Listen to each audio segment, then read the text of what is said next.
Alors, il y a ici la pensée naturelle et il y a la pensée surnaturelle. L'homme qui pense naturellement, sa vie naturelle suit ce que lui pense. La Bible dit dans le cas de Job, ce que je crains, c'est qui m'arrive. Sur le plan surnaturel de Dieu, l'homme est ce qu'il croit. Croire ici, ce n'est pas le verbe croire. Croire ici, ce n'est pas le verbe croire. Croire ici, c'est la foi. L'homme est ce qui est sa foi. Or, la foi nous est donnée. La foi est donnée à tout chrétien pour tenir vrai l'existence de l'Éternel en lui. Alors, si la foi pour toi est pour que tu tiennes la vérité de Dieu en toi, si Dieu est vrai en toi, tout ce qui t'arrive est la volonté de Dieu. Tout ce qui t'arrive est la volonté de Dieu.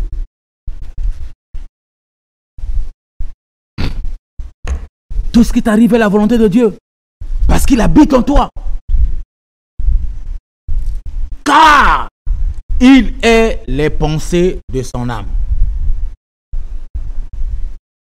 Il est les pensées de son âme. Voilà. Voilà ce que dit la Bible pour un homme. La Bible a tout prévu. Regardons Abraham. Romains 4, 17 à 21. Romains 4, 17 à 21. J'étais établi père d'un grand nombre. C'est Dieu qui parle à Abraham. Il est notre Père devant celui auquel il a cru. Dieu qui donne la vie aux morts et qui appelle les choses qui n'existent point comme si elles existaient. Espérant contre toute espérance, il crut. Ah, c'est fort. Espérant contre toute espérance, il crut.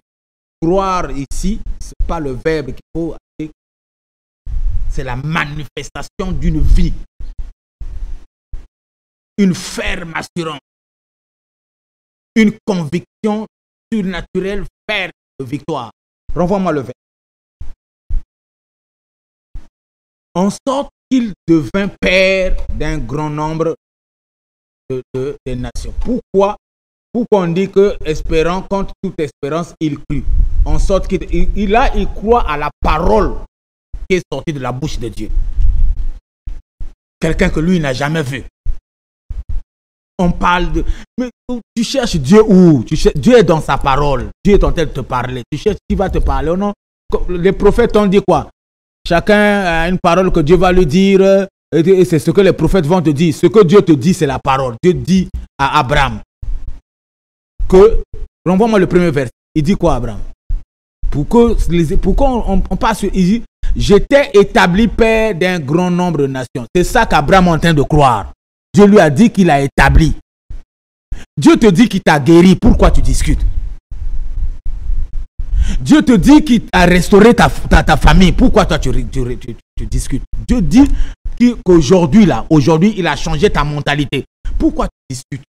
On ne discute pas avec la parole de Dieu. Dieu dit qu'aujourd'hui, il va transformer ta vie. On ne discute pas. C'est ce que Dieu est en train de dire. Abraham a cru à cette parole-là. Quand Dieu a dit, Abraham a cru sans discuter. Continue. Sans discuter. Il n'a pas discuté, Abraham, avec Dieu. Moïse au moins discutait avec Dieu, mais Abraham ne discutait pas avec Dieu. Renvoie-moi le verset, s'il te plaît. Le deuxième. 18. Espérant contre toute espérance, il crut à ce que Dieu lui a dit, en sorte qu'il devint père d'un grand nombre de nations. Selon ce que lui avait été dit de la part de l'Éternel. Telle sera ta postérité. Voilà, Abraham a cru sans discuter. Et sans faiblir dans la foi, il ne considéra point que son propre corps était déjà usé. Ah là là, Abraham ne considéra pas qu'il n'a pas de mère. Abraham ne considéra pas qu'il n'a pas de père. Toi, je te parle cet après-midi, mon frère, ma soeur. Ne considère pas qu'aujourd'hui les gens t'ont abandonné. C'est ça qui t'ont fait mal. Alors que tu aidais les gens, tu étais une bonne épouse, tu étais un bon monsieur. Tu t'occupais de ta femme, tu t'occupais de ton mari, tu t'occupais de ta maison, tu t'occupais de tes enfants, tu t'occupais de ta famille, tu t'occupais des amis. Et aujourd'hui, tout le monde t'a abandonné, tout le monde. Tu deviens diable. On ne te considère même plus. Tu n'as plus de sens devant eux. Oui. C'est contre tout désespoir qu'on commence à écouter Dieu pour remonter. Abraham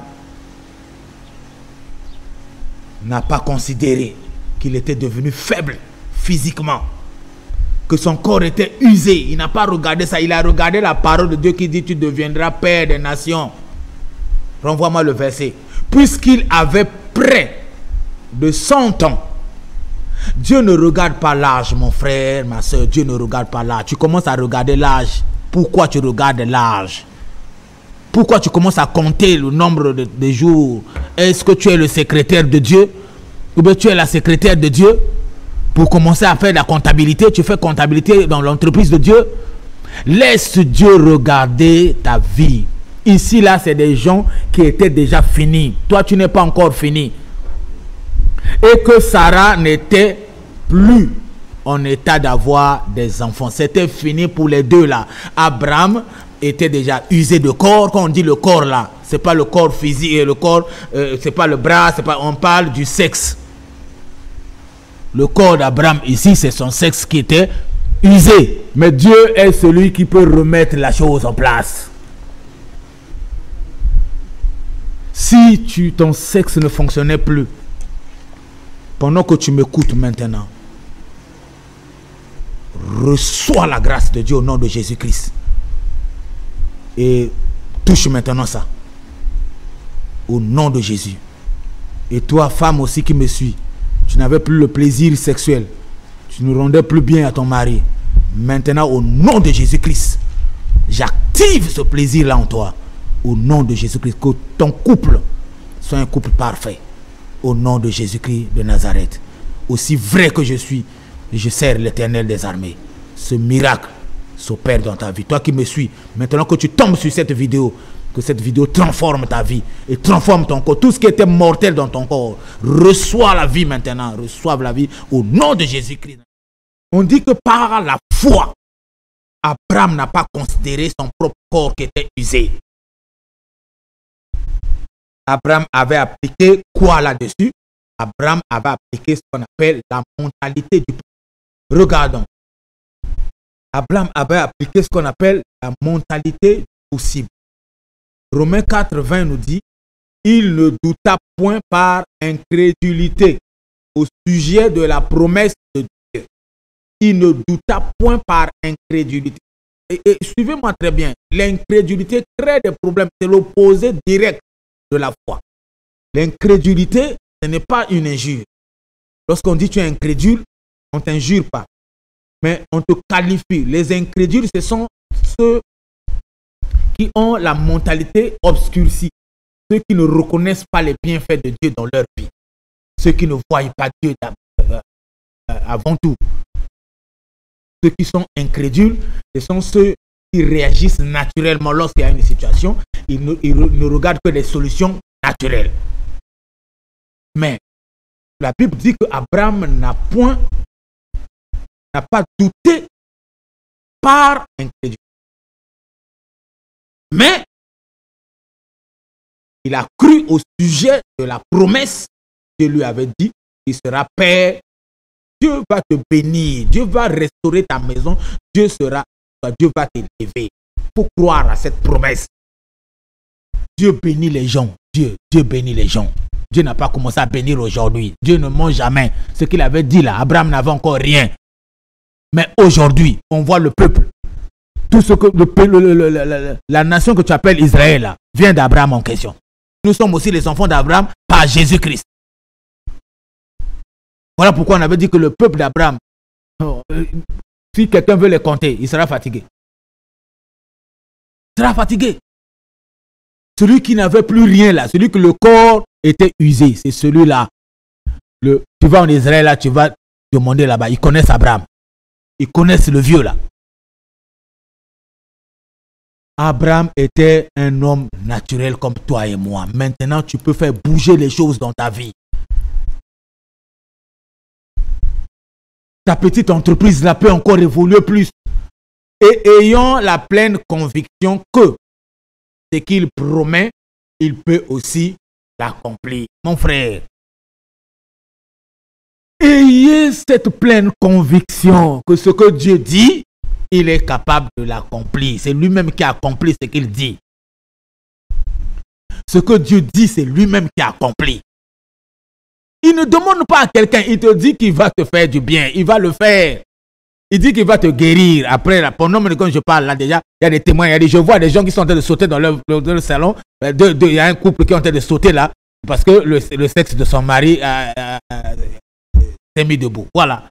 Ça fait 3 mois, ça faisait 3 mois que le sexe ne fonctionnait pas. Un sexe qui ne fonctionne pas dans un couple, c'est un couple mort.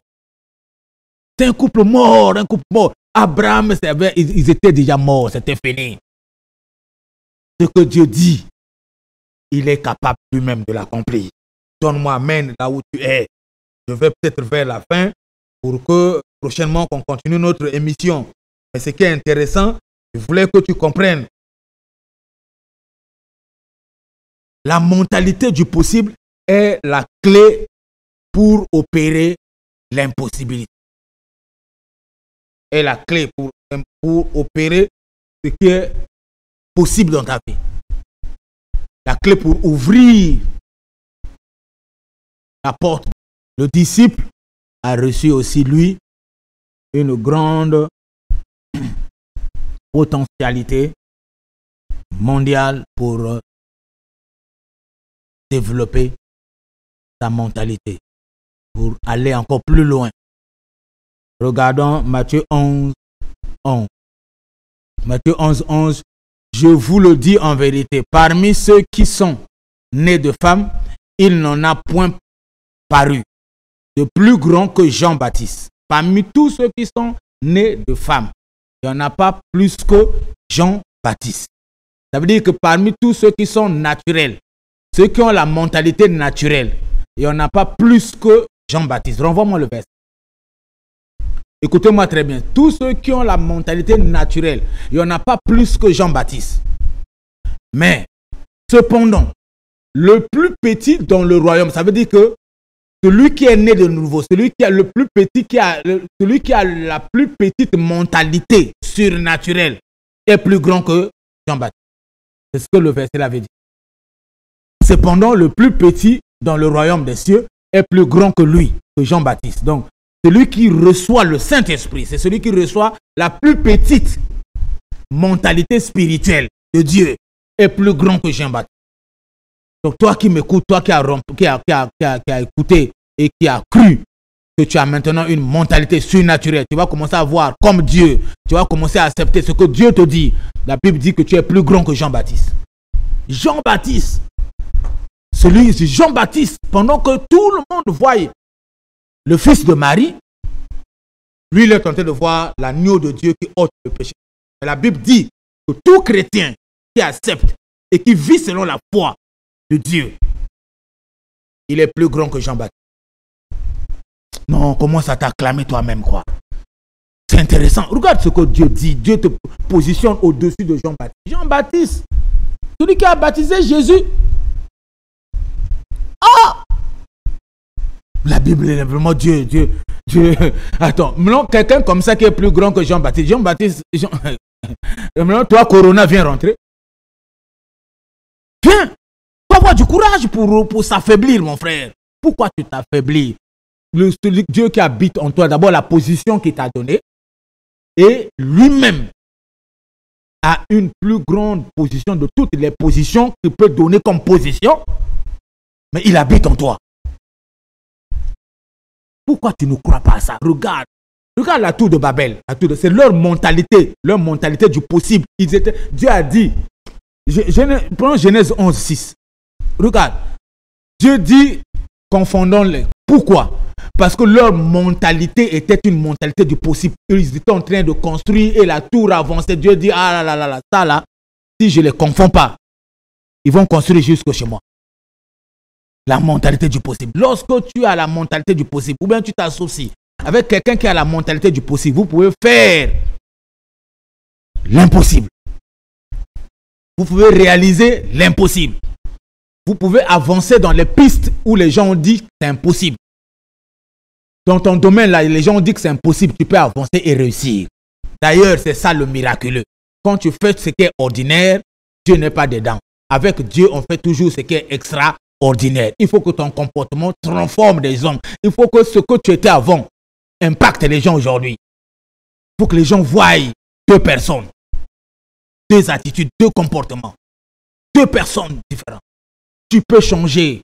Les choses peuvent changer. Les gens t'ont rejeté parce qu'ils disent que tu es impoli, tu es ceci. Tu peux être transformé si tu reçois Christ comme Seigneur et Sauveur maintenant là. Parce que je vais t'aider à faire cette prière. Je sais que tu es déjà prêt à recevoir Jésus. Je vais t'aider à faire cette prière et tu verras quand Jésus va rentrer. Jésus dit, ouvre-moi ton cœur. Il frappe, il dit, ouvre. S'il rentre, il va te donner la paix. Il dit, venez à moi, vous tous qui êtes chargés, fatigués. C'est lui qui dit, venez à moi, vous tous qui êtes chargés. Tu sais ce que ça veut dire? Chargé, fatigué. Tu crois que c'est des valises, des valisettes qu'on met dans la tête? Tu sais ce que ça veut dire? C'est ce que tu es avec le chanvre. C'est ça, Dieu te veut comme ça. Dieu te veut avec ton sale comportement. Il a besoin de toi. Dieu n'est pas venu pour les bons, il est venu pour les mauvais. La Bible dit qu'il s'asseyait sur sa table avec les gens de mauvaise vie, avec les pharisiens, avec les sadducéens, avec les publicains et les disciples. 3 groupes de personnes. Dieu a besoin de toi. La vie que les gens ont rejetée, c'est cette vie-là que Jésus. Parce qu'il a vraiment besoin de toi. Il te connaît. Dieu n'oublie personne. Il connaît tout le monde avec le nombre de cheveux. Lui-même, il n'a pas de cheveux. Parce que s'il avait des cheveux, on a dit que lui, il est devenu vieux, les cheveux. Lui, il n'a pas de cheveux, il n'a pas de corps. Dieu n'a pas de corps, il n'a pas de corps, il n'a ni de cheveux, il n'a pas de pieds, ni de mains. Il marche où? Il est éternel, il est omniprésent. Il remplit l'espace. Dieu est au-delà. Voilà, la mentalité du possible. David devant Goliath. Regarde, pendant que les gens sont en train de voir David pendant 40 jours et 40 nuits, quand David vient, il tient quoi? Il tient une pierre. Quand les gens voient Goliath, lui, il voit qui? Il voit un oiseau. Il avait utilisé quoi? La lance-pierre. Est-ce qu'on peut combattre une personne, un guerrier comme Goliath avec la lance-pierre? Et c'est impossible. La mentalité du possible, là où les gens ne voient pas, toi tu peux voir quelque chose d'extraordinaire. David a vu un oiseau, il a pris sa lance-pierre, il a tiré une pierre et puis l'oiseau est tombé. Là où tu vois une grande barrière, la mentalité du possible voit une grande route, autoroute. Autoroute, c'est possible que tu mettes au monde, c'est possible que tu aies des enfants encore. C'est possible. Ne regarde pas tes entrailles. Toi, tu n'es pas fini plus que Sarah. Tu n'es pas fini plus que Sarah. Est-ce qu'on peut regarder même Sarah? Sarah lui-même. Hébreu 11. Hébreu 11, 11. Écoute. Est-ce qu'on peut regarder même Sarah? C'est par la foi que Sarah elle-même, c'est pas Abraham. Abraham, sa foi a réveillé son mentor, son sexe. Mais ici aussi, Sarah aussi a réveillé aussi son corps qui était pourri. Parce que Sarah aussi n'avait pas de sentiments sexuels. Il était déjà devenu trop vieux. Renvoie ça.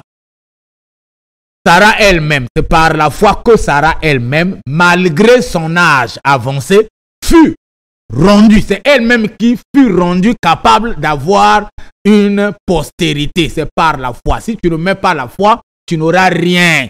La mentalité du possible marche avec la foi. La mentalité du possible. C'est par la foi qu'Abraham offrit à Isaac, offrit plutôt Isaac, lorsqu'il fut mis à l'épreuve et qu'il offrit. Par la foi, quand on dit par la foi, ça veut dire qu'Abraham savait qu'au-delà de Isaac, il y a quelque chose plus que ça. C'est par la foi qu'on doit s'aimer. Au-delà de Isaac, il y avait quelque chose.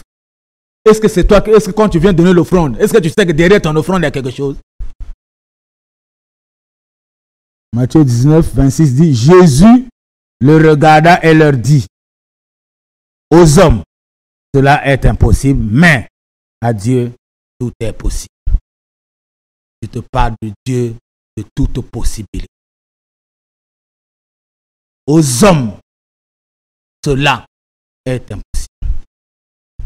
Mais à Dieu, tout, quand on dit tout, ta situation est dedans. Ton problème là est dedans. Tout est possible. Il suffit de faire confiance à Dieu.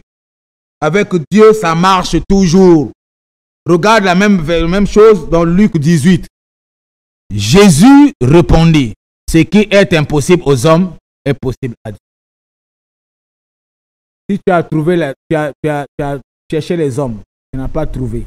Tu es allé chercher, voilà ce qui se passe. Le remède de la pandémie qu'on a aujourd'hui et tout ça là, c'est impossible aux hommes. Mais si les enfants de Dieu reconnaissent ça, que c'est possible à Dieu, et qui soulèvent la main à Dieu, ceux qui sont en train de chercher les médicaments vont être inspirés pour avoir le produit. Ça dépend, la solution vient du spirituel. C'est impossible aux hommes, mais c'est possible à Dieu. On ne demande pas à Dieu d'arrêter, mais quand Dieu voudrait arrêter, il va inspirer les médecins à trouver la solution. Voilà. Et ce que nous devons faire, comme Moïse, Aaron et Hur sur la montagne, c'est de soulever seulement les mains vers Dieu pour que Josué, dans la vallée, au front, gagne la guerre. Nous avons nos frères, médecins, docteurs, virologues, tous, ils sont au front en train de chercher à combattre le coronavirus. Mais nous, qu'est-ce que nous faisons?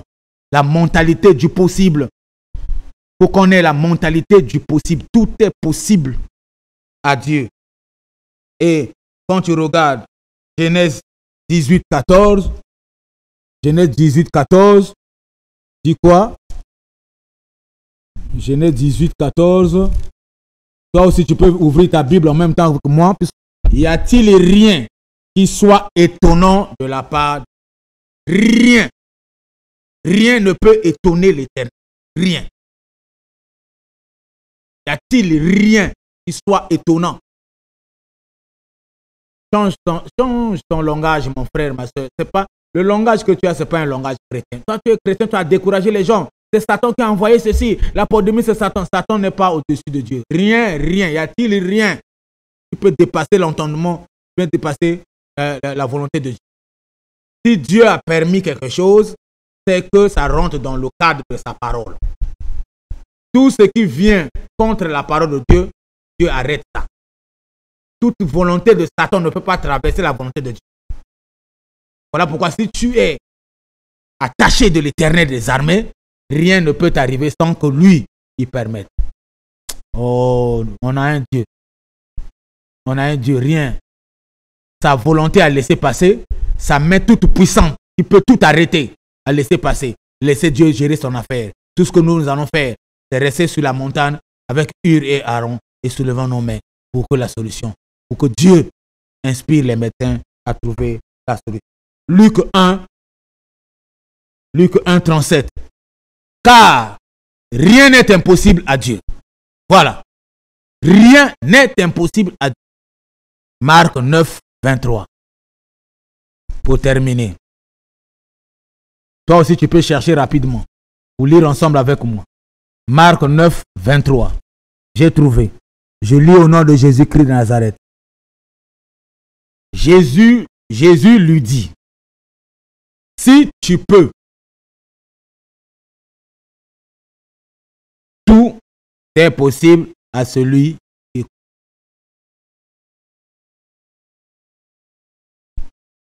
Tout ce qui était possible à Dieu là. Parce que aux hommes, c'est impossible. Mais à Dieu, tout est possible. Donc, tout ce qui était possible à Dieu, mais à un homme qui croit, on dit qu'il devient comme Dieu. Rien ne peut l'arrêter.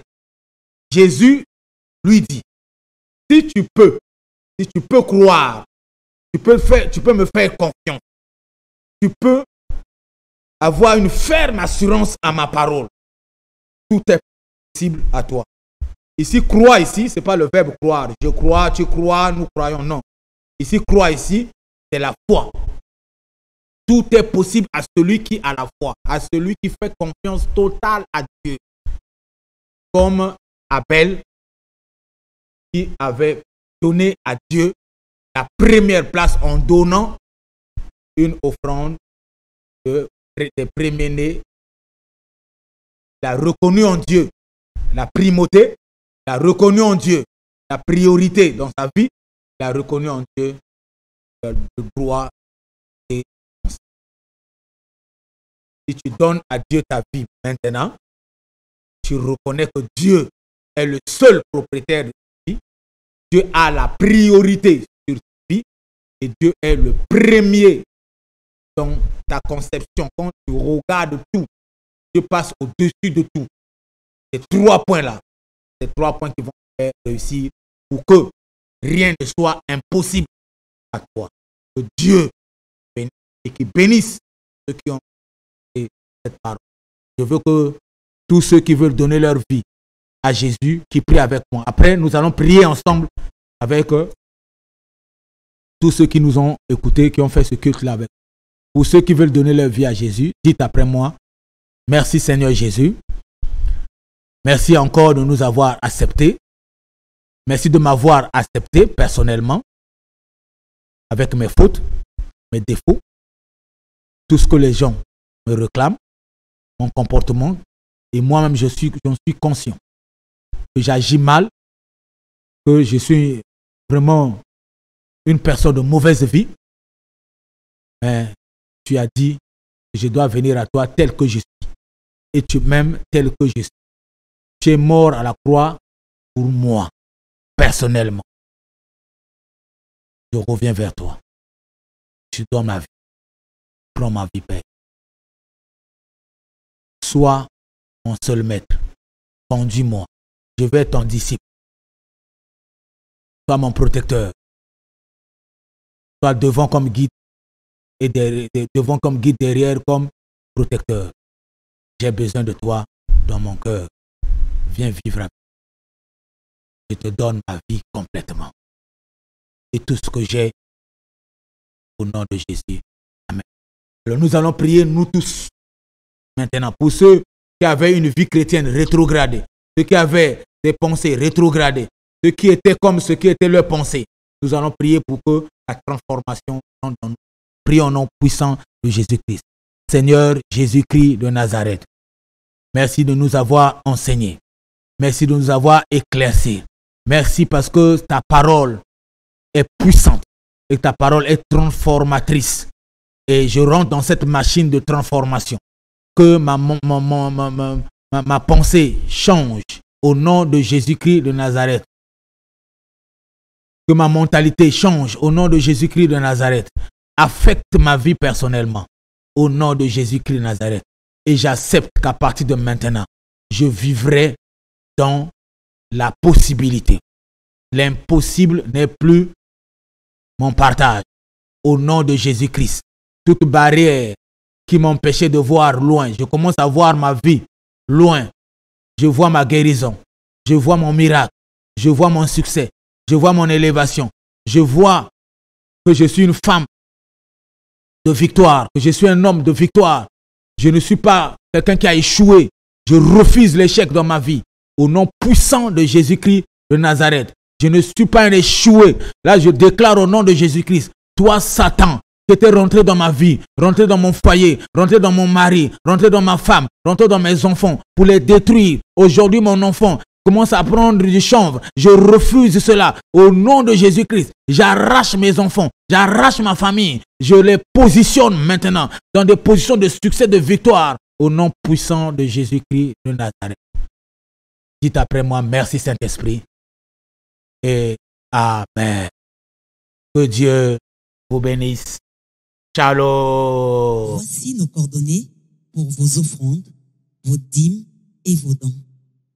Monogramme adressé à Kisumbu Pemba, Henri, Miguel, Belinda. Western Union, adressé à Chisumbo Pemba Henri Miguel Belinda. UBA numéro 40 38 80 16 55 57 38. Mobile Money 06 517 16 02. Airtel Money 04 038 20 02.